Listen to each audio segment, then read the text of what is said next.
Yeah. Well, in pizza news, television personality Dan Silver has suffered a severe nervous breakdown, and many fraudulent reports have been circulating as to why. Here is the true story.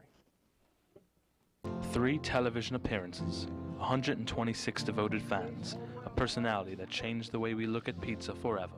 For 6 weeks in 2003, Pizza Time was the highest-rated pizza-themed television segment in central New York. For the next 5 minutes, we will take you on the painful and beautiful roller coaster that is the life